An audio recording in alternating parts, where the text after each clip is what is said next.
Hi, I'm Kitty and welcome to my attic. This is where I do all of my crafty things, and I'm coming to you once again for a knitting podcast. It has been a little while since the last one and I've made some progress on things, so thought it would be a good time to come up here, steal a little moment, and share what I've been up to.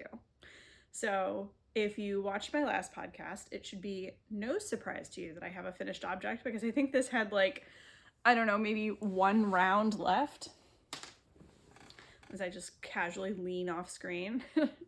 So this is the I Heart Michigan hat, something like that. I'm sure it has a better name than that. I'll link it below. From Stunning String Studio. I'm adding a lot of S's there that are probably not necessary. But this is a gift knit for my mother-in-law for Christmas. She lives in the great state of Michigan, and this seemed right up her alley. Now, she complains a lot that her head is small and that she has a hard time getting hats small enough. But I'm worried that this is too small. So I also have, I would say, pretty small. I did not weave in the end. So I guess, can I really call it a finished object? It's off the needles, but it's not finished. We've got some talking to do about this. So step one, there's a part of me that just wants to pull this apart and re-knit it. I'll put it on here. So you can see the color work is a bit tight. Now, without a ponytail or a clip in my hair, it is fitting on my head. You tell me, does it look like the stitches are pulling too much? Does it look too stretched out? I honestly, I knit this on US size 6 needles, and if I was going to do it again, I'd probably move up to a US size 7 needles. I think that would give me more of the result that I want. That I'm also just, being more careful about catching my floats and stuff, but I do think moving up a needle size would be my move if I were to, but I would really have to completely pull this apart. There's maybe a little bit, I would maybe be able to keep the band. The band is fitting fine. It's nice and stretchy. It's just where the color work starts that it's a bit tight. It's a bit hard to get on, but honestly, wearing it now, it feels fine. So there's that. If you are looking at this right now and you're like, that looks terrible, leave a comment quick before I start in on the finishing, because I am leaning towards just finishing this as is, weaving in the ends. And then the real big question, does it need a pom-pom? Now, I always want a pom-pom. And my mother-in-law was wearing a hat at my house recently that had a pom-pom on it. It was a fur pom-pom, but I was thinking it might be fun. I've got quite a bit of this yarn that the color work was done in. I thought it might be fun to make a pom-pom out of this.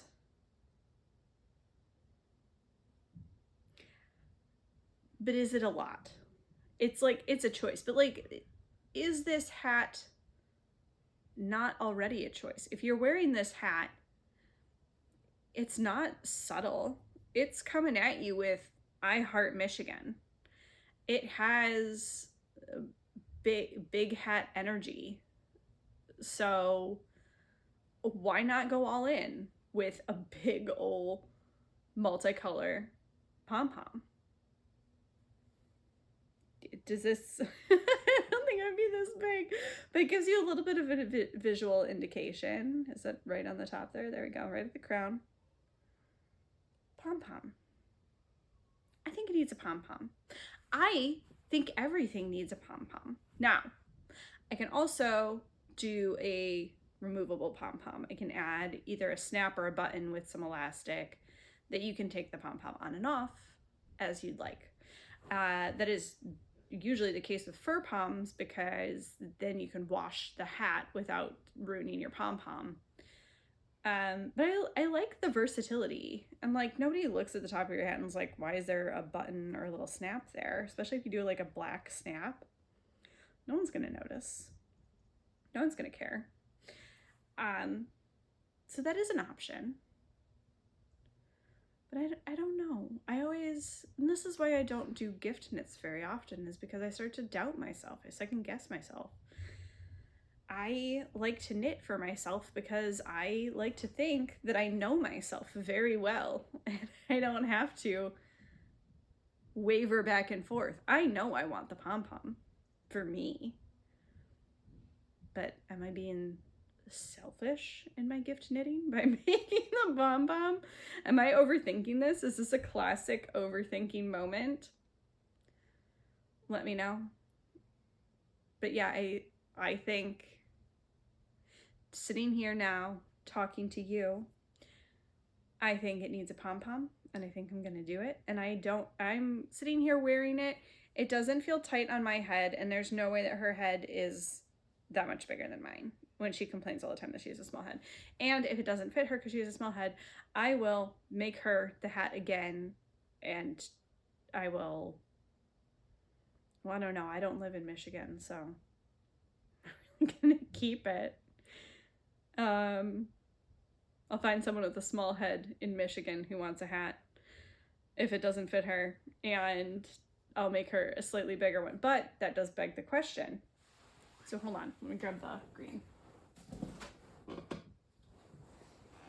No, I don't have enough of the green to do much with anyway. If I'm making a pom-pom, it would definitely be this color. This is nothing. It's too, you want the accent for the pom. So,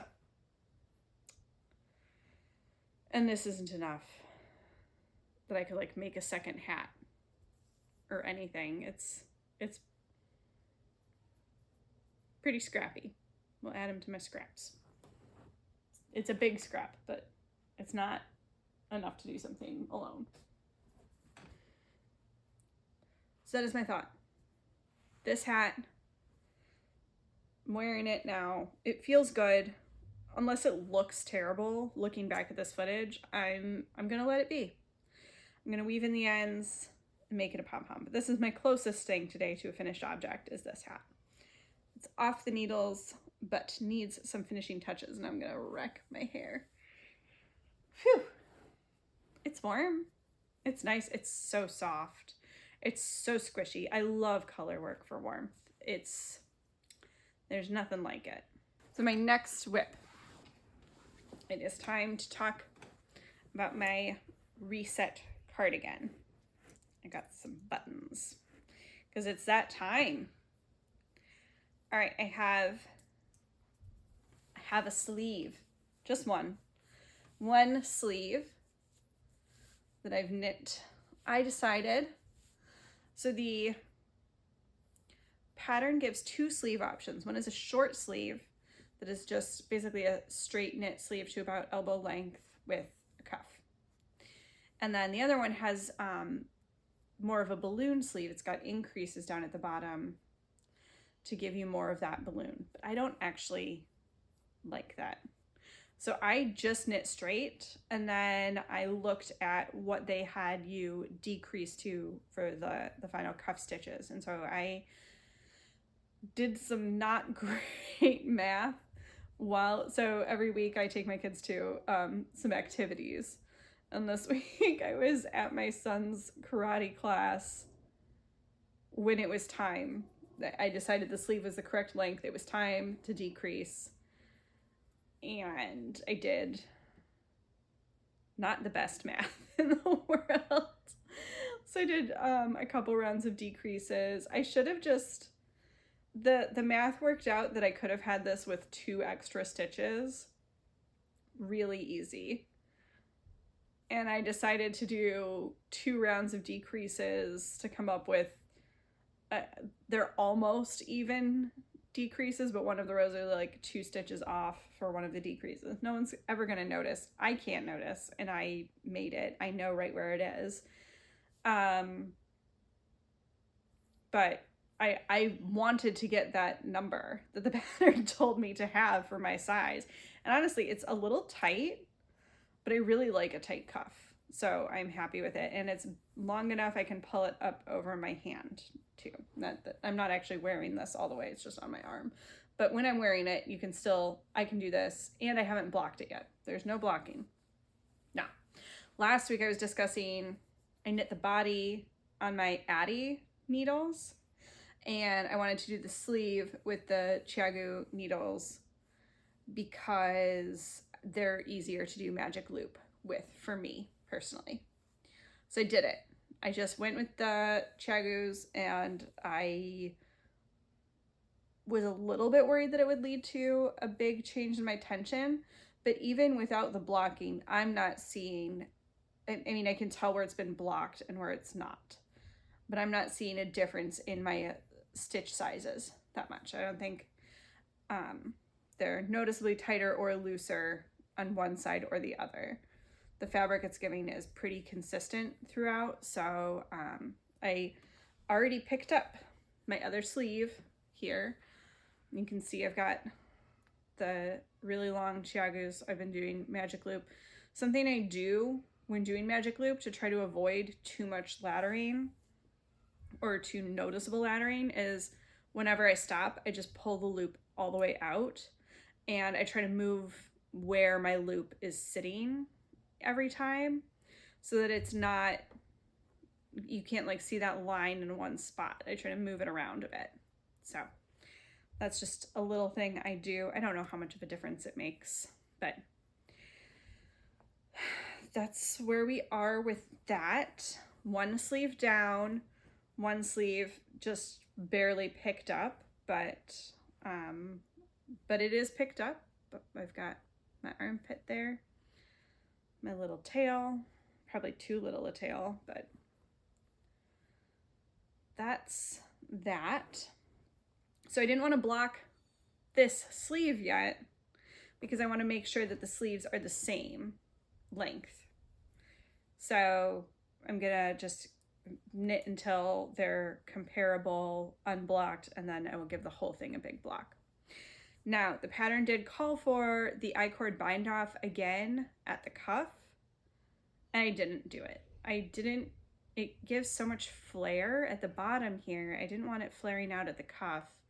So I did just a sewn bind off in 1x1 rib. I used Pearl Soho's tutorial on YouTube.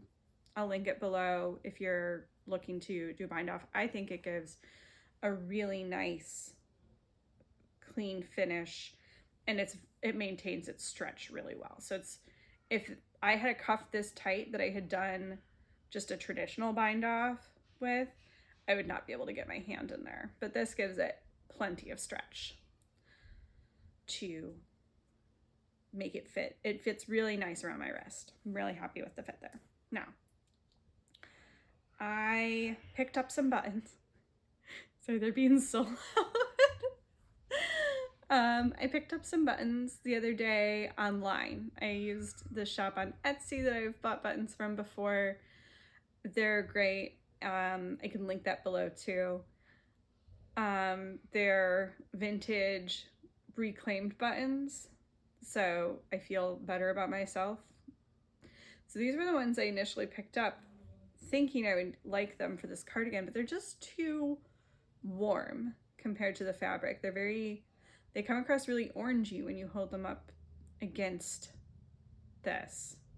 So I had just picked up these buttons. I picked up these buttons just because I liked them. I was going through the shop and just kind of selecting all the buttons that struck my fancy. So I like these, and I do like the way they look against the fabric. I wear they're a little too small. I was hoping for a larger, it is so hard to do this vertically. I was hoping for a larger button. I wanted something more this toned, but in this size. I like this size for a cardigan. I like a little bit of a bigger button on a cardigan. But I think it will hold. The buttonholes are knit in, so they already exist. I've got to find a button that works for them. I mean, obviously they fit through. But I think they don't, I'm worried that it's a little bit small that they'll just pull free. But maybe that's not a real concern. Do these ones even go through? Oh yeah, easy peasy. So I really like these ones, but I might go through, I've got a little button collection that I might check out and see if there's anything else. I only need, is it 3 or 4 buttons here? I can count my markers. 4 buttons.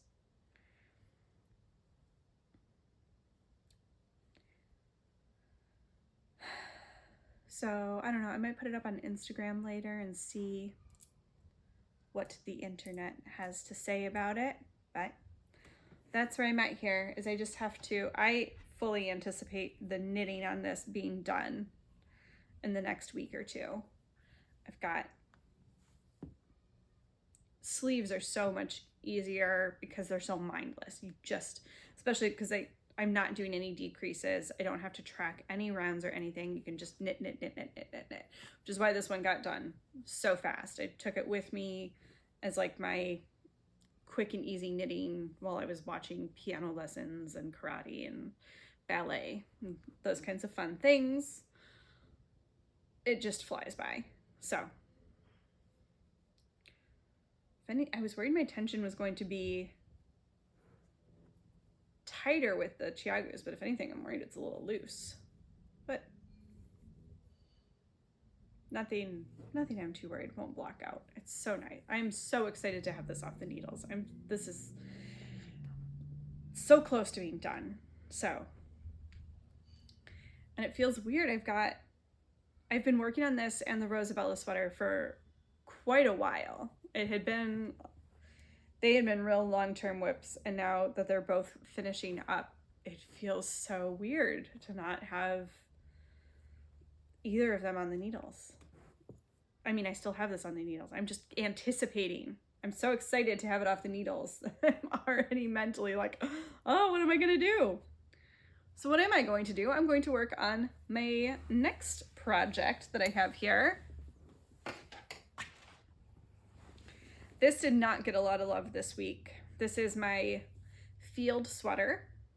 The pattern is by Camilla Vad, and I am working it up in this beautiful, beautiful dark green color. I don't know if it shows up on camera as rich as it does in person. This is Sun Valley Fibers Blue Faced Leicester DK in the color Sherwood Forest. And it is a superwash. And I'm loving it. This though, the yoke of this takes concentration. As you can see, I've got a million stitch markers in here. It's not a very big stitch repeat, but I kept losing my place, and I would start back at the beginning and count all my stitches again. And when I was over here and losing my place, it was so far to figure out. It was so easy to just accidentally miss a stitch, make a mistake. I want it to turn out nicely. So I mean, I'm only bothering myself with my excessive use of stitch markers. So yeah, I find it a lot easier. If I'm making a mistake, I know it immediately. It doesn't take me a long time to figure out like something is off. So that is my key, is don't let anyone tell you not to use too many stitch markers. You use as many stitch markers as you need to keep track of your work.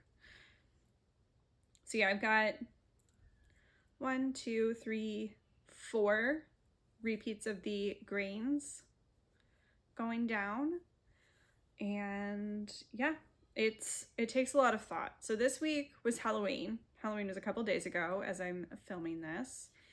And a lot of the crafting time that I have that like I can think about what I'm doing was used up making Halloween costumes in the past week or so, past couple weeks. So I anticipate this getting a lot further along as I have more of that kind of thoughtful crafting time coming back. Although now I have a big sewing project that I need to take on sometime in the next few weeks because it needs to be done before the Christmas season. Like Christmas, definitely, but really it would be nice if it was done before the Christmas season. My mom does counted cross stitching and she cross stitched stockings for everyone, and I've got 4 stockings that she has already finished the stitching on, but she needs me to do the like machine sewing to go from a cross stitch piece to a finished stocking. She won't do that for herself. So I'm going to do that. So that is going to require a little bit of my time coming up. And I'd like to get those done before Thanksgiving so I can just hand them off to her at Thanksgiving and not worry about it anymore. So I'm hopefully going to have more time. That was all to say. Hopefully I'll have more time to be thoughtful about this pattern and have a little bit more time to work on the yoke, because honestly, once I get through the yoke, I'm pretty sure it's a lot just stocking it in the round and it'll go a lot faster. My complaint with this one right now, it's not really a complaint, my frustration right now is I was having a harder time on the smaller circumference needles, so I moved to the bigger circumference needles, and it's just a little bit too small to comfortably sit on these circular needles. So I'm either stretching it or I'm making a loop, and it's just a little bit more finicky than I like in an easy, thoughtless project. Well, it is not easy and thoughtless in any way. So it's just one more box to tick on the why I'm more likely to pick up the reset cardie and work on the sleeve than I've been to work on this. But it still did get quite a bit of work in the last bit of time. I feel like I was only on the neckband the last time I was here talking. So yeah, I'm enjoying it. I will say I've been using a crochet hook as my cable needle because half of the time you are knitting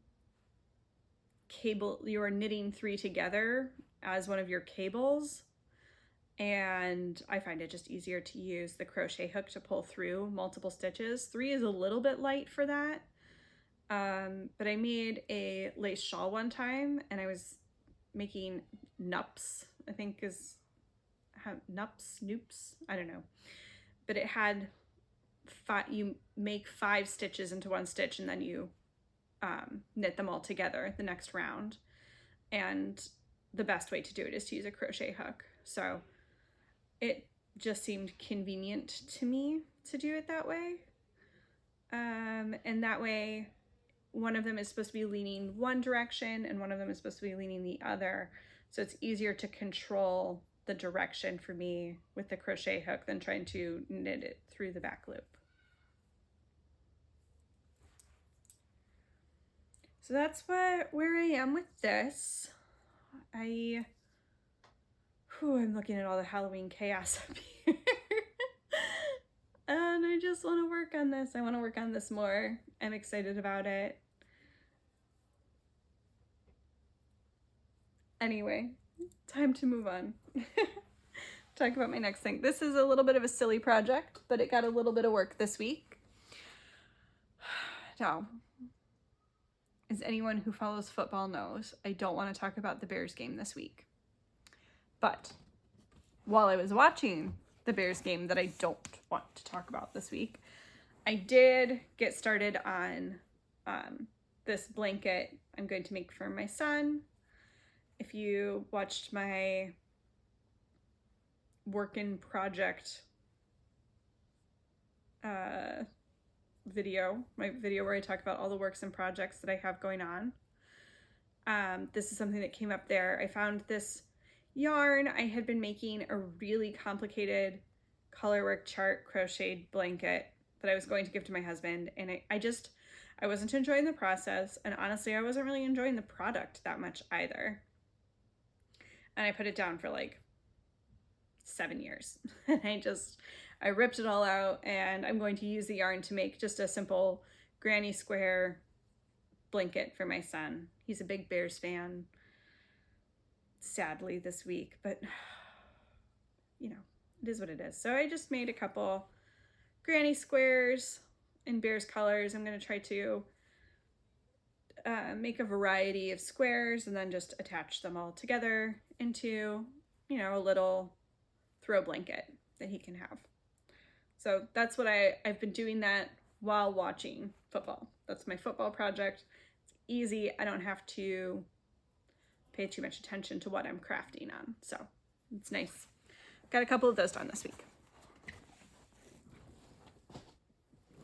On to acquisitions. So we talked about this swatch here last time and how completely overpowering the Drops Brushed Alpaca Silk was compared to my beautiful hand-dyed yarn here. So this is Earl Grey from Knitting Notions, their sock yarn. And this is what it looks like uncombined with anything.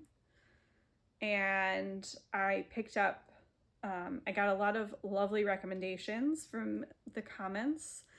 However, I was impatient and had already picked up. I went with the Drops Kid Mohair Silk. So this is mohair and silk. It is much finer than the brushed alpaca silk. And I went in a darker color this time. I almost picked up a lighter color and my sister told me not to. She stopped me and she was right. She did a good job. So this is what it looks like swatched up together, and it is beautifully soft. I am a little bit worried about prickliness, especially around the neck, but we're just gonna pretend that that's not a concern and move on.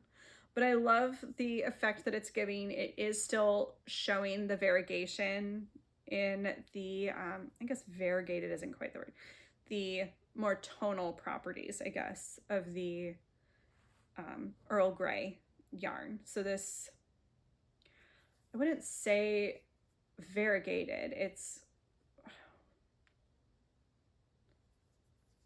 but it's not a solid either. I guess a tonal, is that what a tonal is? There's a nice shiftiness to it. It leans a little bit green, a little bit violet in person to make that gray color. It really, you can tell that the dye kind of split in a really beautiful way. It has almost a glazed effect in places. I really like this yarn. And I think you can still see those qualities in this final product. That it's not a solid color, because this is a solid color. This is one color, but it's not overpowering the way that the alpaca was, which makes sense. This is a heavier, floofier yarn. This is lighter, except in color. It is a floofier yarn. And I'm really enjoying this swatch, and it is right on gauge for the Keep It Warm sweater, which is what my plan is for this yarn, is to make the Keep It Warm sweater by Yun Hua Li. And she is Atelier Azur, I think is her store name, Instagram handle. And that is, once I finish the Reset Cardi, this is going to be my next cast on. I am, however, going to make sure I'm finished with the yoke of the field sweater before I cast this on. This is a cabled sweater, and it's got a lot going on. It has a lot of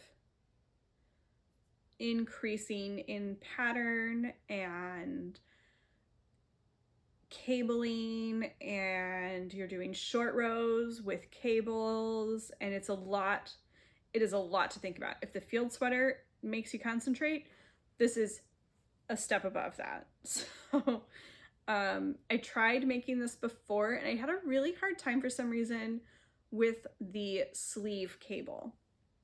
And I don't know if that is because I was messing up where I was repeating, because the sleeves are, I think, offset by a row. So you have to pay attention to which sleeve you're following which part of the chart.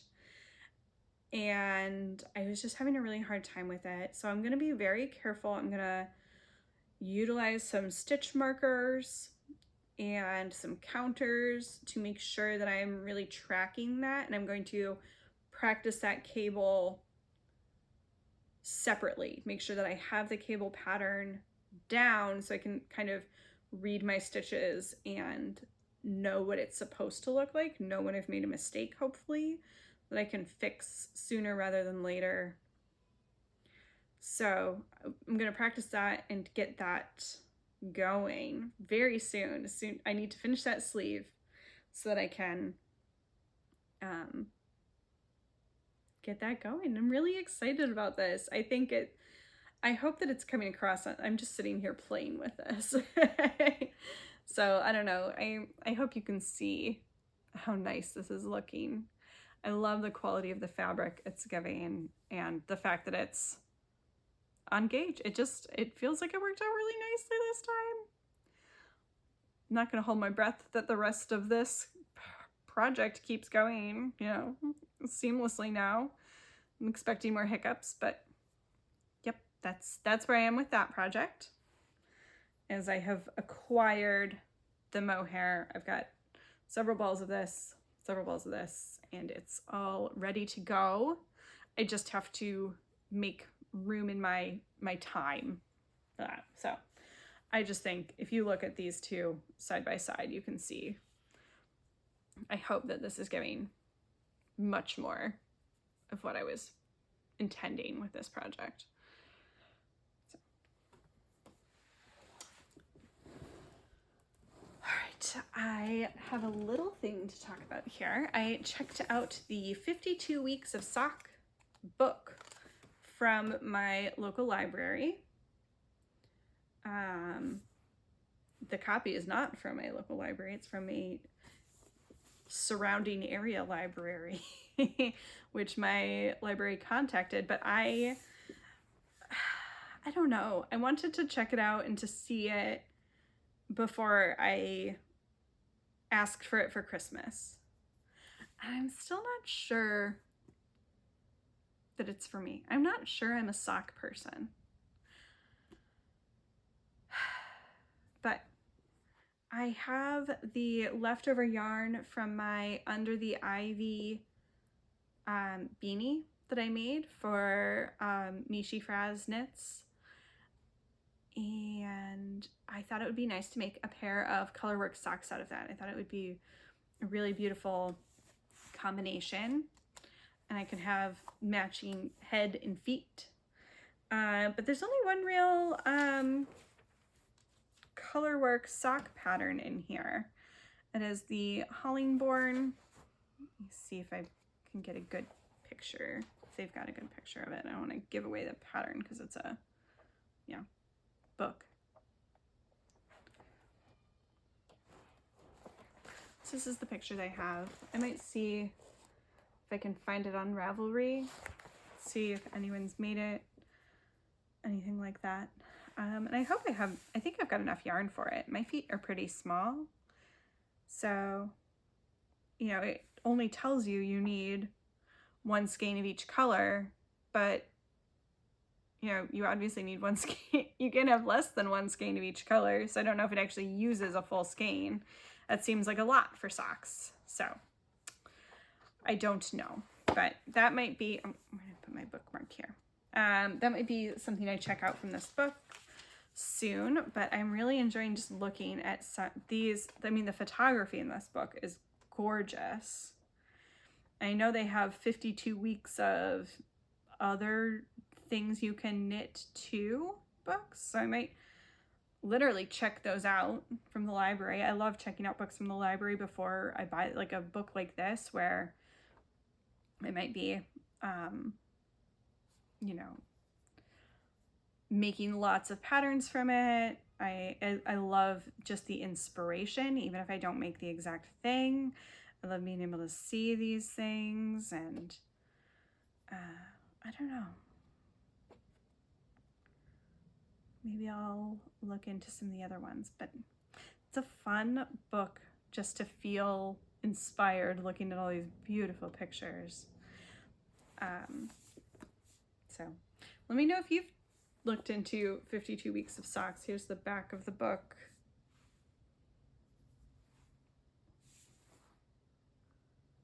I might be making some more socks. So that brings me to kind of my last,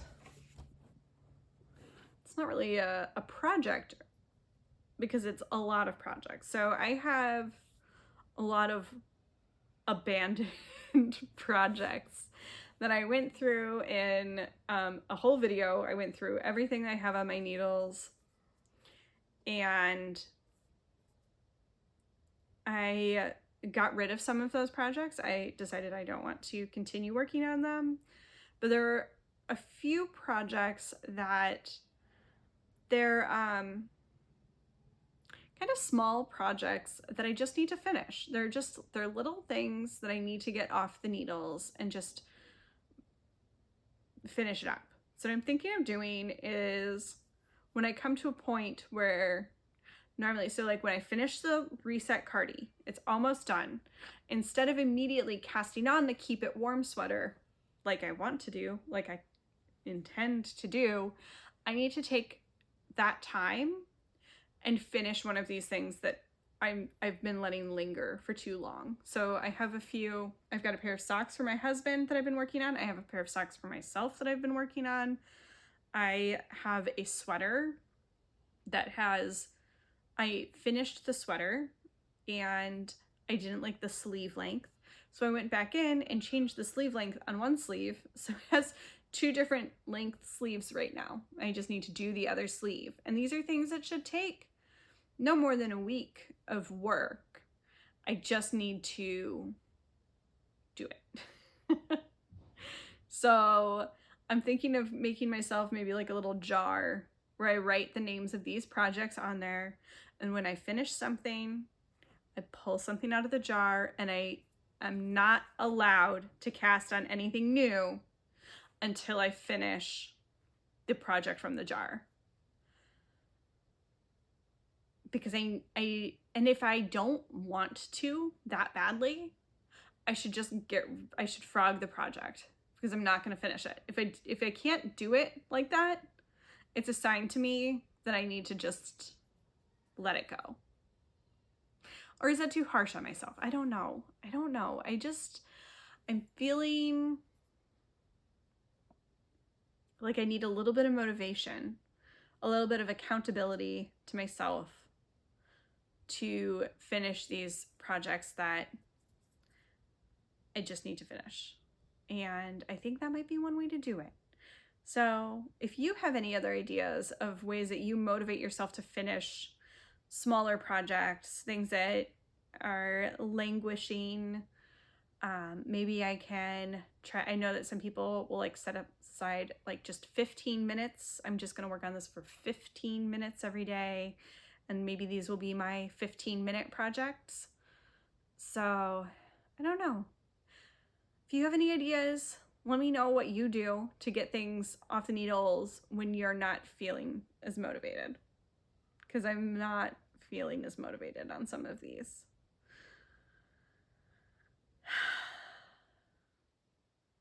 But I think that's everything I have for today. Thank you for joining me here and for listening as I talk about my knits this week. If there's anything you'd like to know, anything you'd like to hear more about, please leave a comment. It really brings me such joy to be receiving comments about what I've been up to, and I appreciate all of them. And I'd love to hear back from you more. So I hope you're having a lovely week, and I hope that you're having all the time that you want to craft away and get your knitting done. And I will talk to you again very soon. Bye.